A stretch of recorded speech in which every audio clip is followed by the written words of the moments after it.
Miriam had always been different.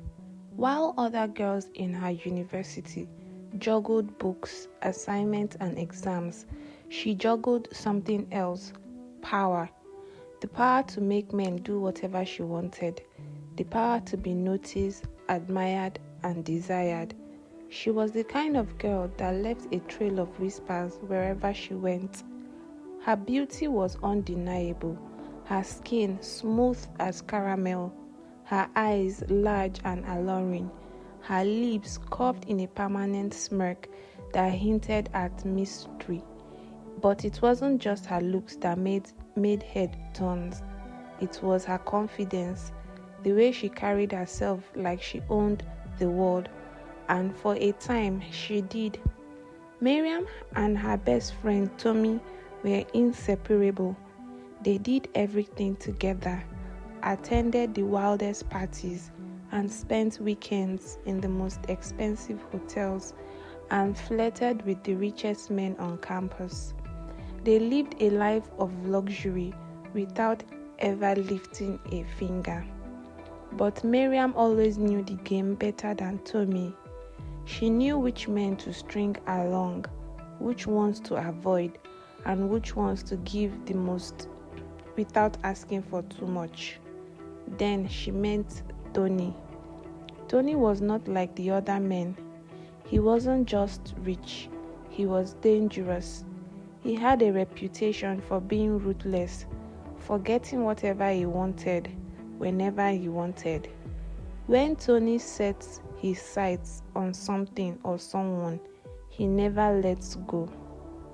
At first, Miriam thought she could handle him.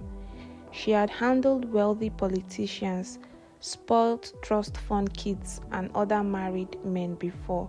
She knew how to play the game. She knew how to win. But Tony wasn't playing. He watched her closely, bought her expensive gifts without asking, and started controlling her life without even saying a word. At first, she found it exciting. There was something thrilling about belonging to someone powerful, until she realized that belonging to Tony wasn't just a choice.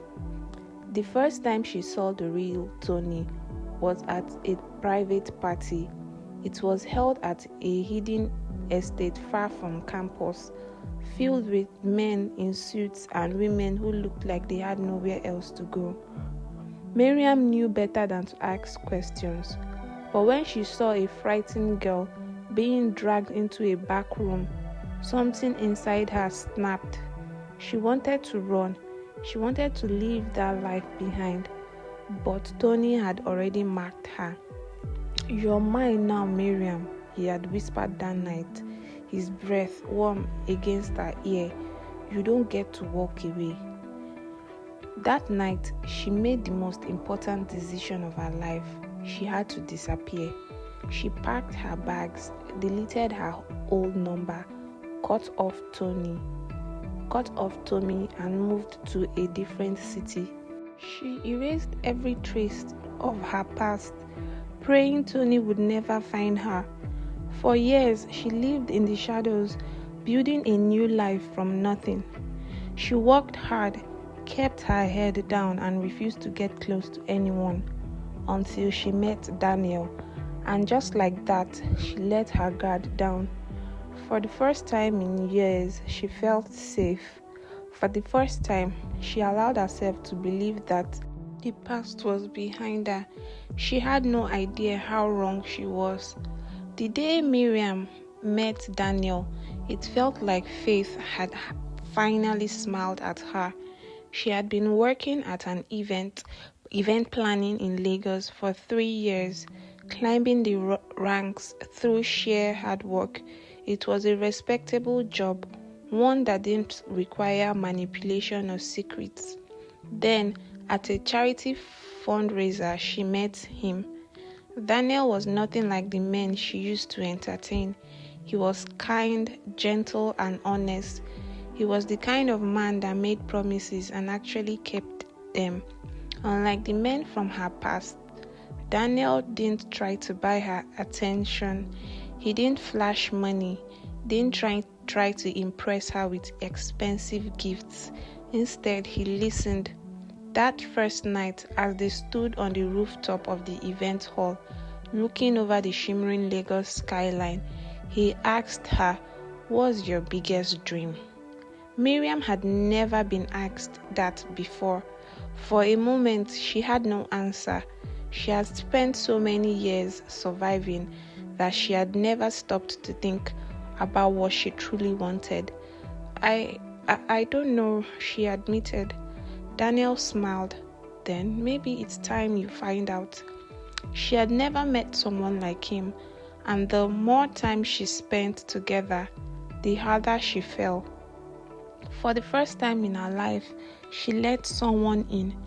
She told Daniel about her childhood, about her struggles without a father, about her mother's struggle. She told him about her dream to own a foundation for young girls to help those who had nowhere to turn to. But she never told him about Tony.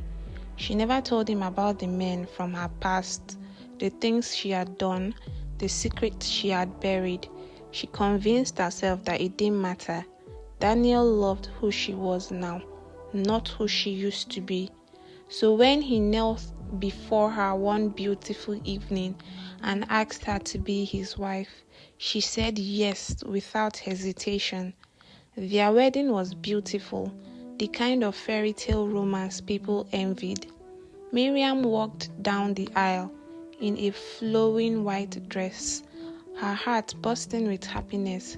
For the first time, she believed she had outrun her past. For the first time, she felt free. But she was wrong. 1 week after their honeymoon, she received the first warning.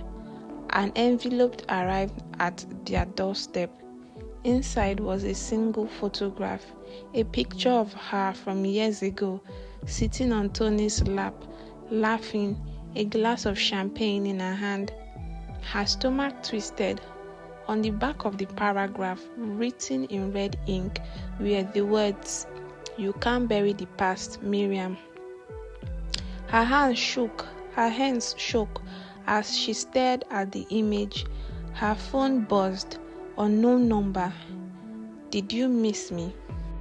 Miriam's chest tightened. She thought she had escaped, but the past had just found her.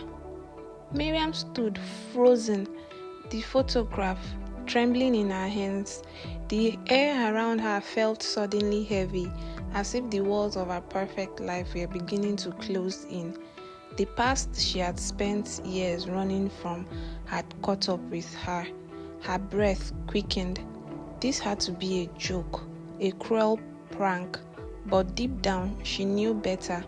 Her phone buzzed again, another message, unknown number. "I hope you haven't forgotten me, because I haven't forgotten you." Miriam's hand clenching to a fist.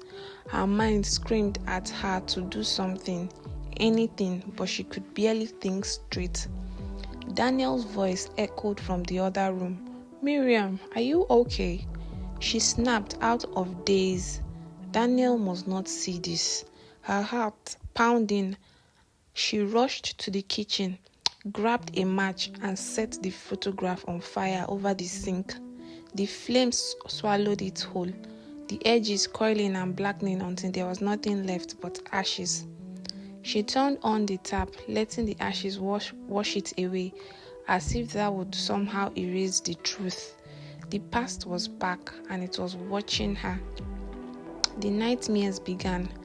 That night, Miriam couldn't sleep. She tossed and turned, her mind racing. Who had sent this picture? Was it Tony, one of his men, or someone else entirely? Her phone buzzed again. She reached for it, hesitating before unlocking the screen. Unknown number. "We need to talk. You know where to find me." A wave of nausea rolled through her. Whoever this was, they weren't playing games. Miriam sat up in bed, wrapping her arms around herself. She needed to figure out what was happening before it was too late. Beside her, Daniel stared. He turned over and opened his eyes, sleep still clouding his gaze. "You're awake," he murmured, his voice laced with concern. Miriam forced a small smile. "Just couldn't sleep." Daniel reached for her hand, giving it a comforting squeeze. "What's wrong? You've been acting off since we got back from the honeymoon." She hesitated. She wanted to tell him everything about the photograph, the message, the dark past clawing its way back into her life. But how could she? Would he still love her if he knew the truth? Would he still look at her the same way? She pulled her hand away gently. "It's nothing, just work stress," she said. Daniel watched for a long moment, his eyes searching hers. Then he sighed. "You know you can talk to me about anything, right?" Miriam swallowed. "I know," but she didn't. Because the moment she told him the truth, she might lose him forever. Miriam had spent years avoiding places like this. Dark alleyways, quiet bars, corners of the city where ghosts from her past still lurked. But now she had no choice. She arrived at the location from the message, a dimly lit bar on the outskirts of Lagos, far from the world she had built for herself. Her stomach twisted as she stepped inside. The air smelled of cigarette smoke and regret. At the back of the bar, in a booth, tucked away from the rest of the world, a familiar face waited for her. Lekan. Her heart stopped beating. She hadn't seen him since her university days. Back then, he had just been another man, another name in a long list of people she had tried to forget.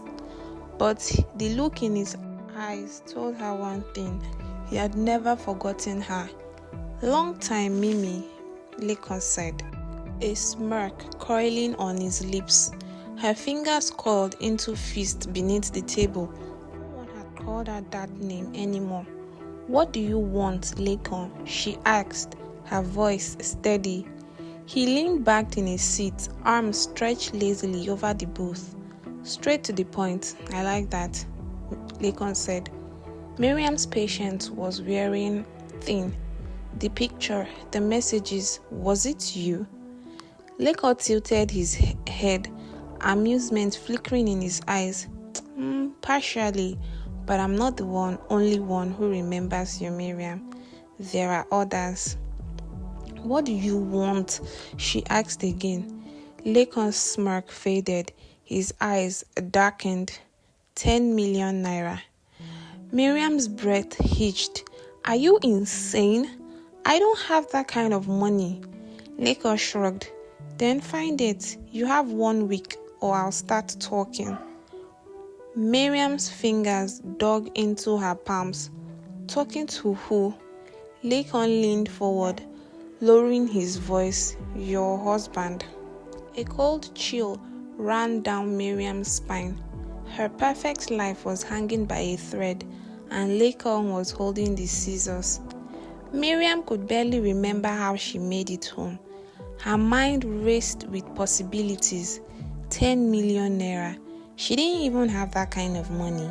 Even if she did, there was no guarantee that Lekan would just walk away. She needed a plan. She needed help. But there was only one person she could turn to, and it was the last person she ever wanted to see again. She pulled out her phone, her hands shaking. She scrolled through her contacts, stopping at a name she hadn't dared called in years: Tony. Her fingers hovered over the dial button. Once she called him, there was no going back. She closed her eyes, took a deep breath, and pressed the call. The line rang twice. Then, "Mimi." His voice was deep, familiar, and dangerous. Miriam swallowed hard. I need your help. There was a long pause, then Tony chuckled. I was wondering when you would come back to me. Miriam's stomach twisted. She had just walked back into the lion's den. Miriam's hand gripped her phone so tightly that her fingers ached. The sound of Tony's voice sent an eerie chill down her spine. It had been years since she spoke to him last. Yet, in just 2 words, Mimi had dragged her past back into her life, a past that she had fought so hard to escape. She forced herself to speak. This isn't a social call, Tony. A low chuckle rumbled through the phone. Of course not. You can only call me when you're desperate. What do you need? Miriam hesitated. Every instinct in her body screamed at her to hang up, to run far away. But she knew she couldn't. Not this time. I need you to take care of someone for me, she said firmly, her voice barely above a whisper. There was a pause, then, take care of, Tony repeated, amusement lacing his words. Now, Mimi, are you asking me to just scare him off? She cut in. Make him disappear from my life. Tony hummed thoughtfully. I see. And what do I get in return? Miriam swallowed hard. She had expected this. Nothing with Tony ever came without a price. What do you want? She asked cautiously. His laughter was slow, almost predatory. Don't worry, I won't ask for anything now. But one day I will, and when I do, you won't say no. Miriam's stomach ached. She knew this was a terrible idea, but what choice did she have?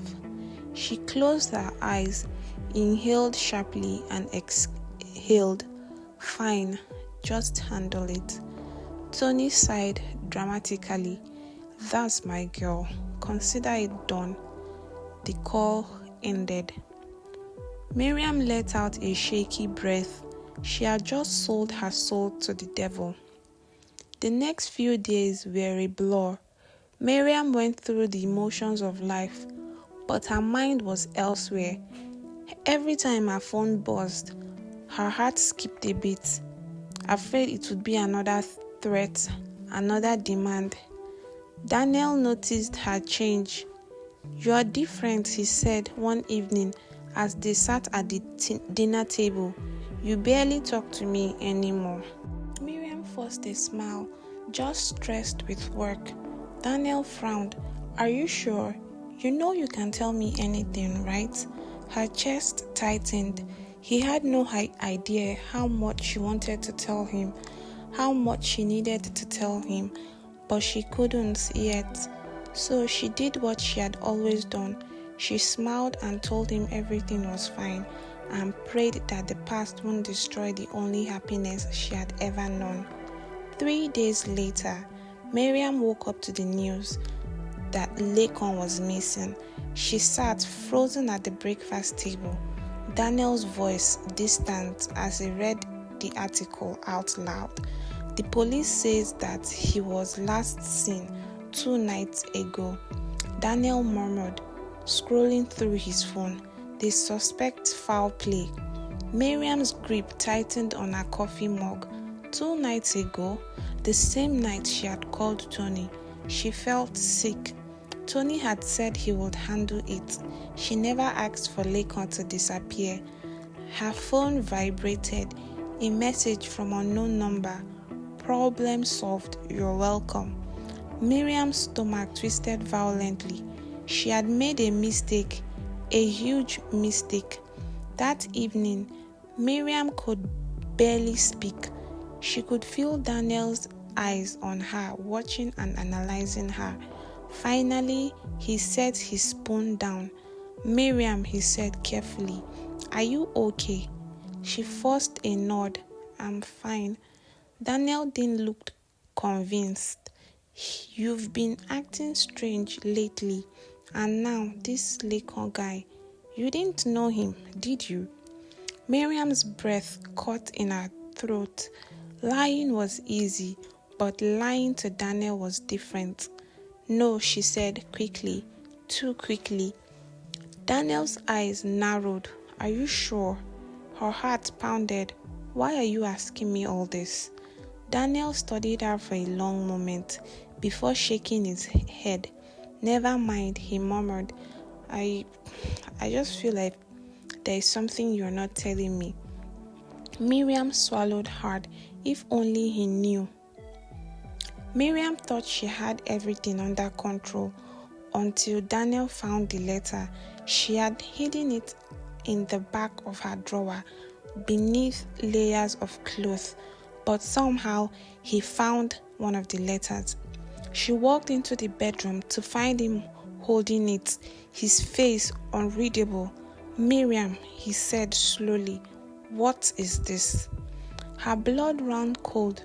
She opened her mouth, but no words came out. Daniel turned the letter around, showing her the back. The red ink, the chilling message, you can't bury your past, Miriam. She felt like the walls were closing in. She started, but Daniel held up a hand.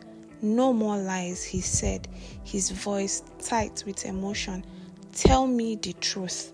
And in that moment, Miriam broke down in tears. Miriam told him everything. About Tony, about Lekon, about the past she had kept hidden for so long. By the time she was done crying, Daniel looked shattered. Why didn't you tell me? He whispered. Miriam's eyes filled with tears. Because I was afraid. Daniel exhaled sharply, running a hand through his hair. I need some time. Then, without another word, he walked out. Miriam watched the door close behind him. For the first time in a long time, she felt truly alone. Miriam spent the next 2 days in agony. She barely ate, barely slept, waiting for Daniel to return. And after a couple of days, he did. But when he spoke, his words shook her to the core. Miriam, I knew about your past all along. His breath hitched. What? Daniel sighed. I knew from the beginning. I did my research before we got married. Miriam's head began to spin. You knew? She whispered. Daniel nodded. I wanted to see if you would ever tell me the truth. Tears filled her eyes. And now that you know, Daniel exhaled. I love you, Miriam. But love isn't enough if there are secrets between us. Her throat tightened. So what happens now? Daniel looked at her for a long moment. Then he reached for her hand. We start over again. No more lies. Miriam broke down. For the first time, she felt free. Miriam took a deep breath. She had spent years running, hiding, but now for the first time, she was done running. She wasn't perfect. She had made mistakes, but Daniel had chosen to stay. And now she was finally choosing herself. As she sat beside him that evening, watching the sunset, she whispered, "Thank you for not giving up on me." Daniel smiled, squeezing her hand, and just like that, they moved forward.